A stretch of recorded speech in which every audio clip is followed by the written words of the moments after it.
police officer, during a mass shooting Monday inside a grocery store in Boulder, Colorado, authorities said at a late press conference.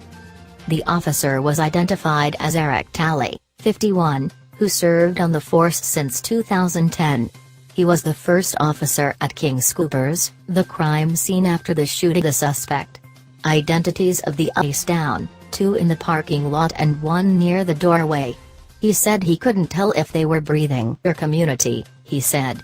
We are making every public safety resource available to us.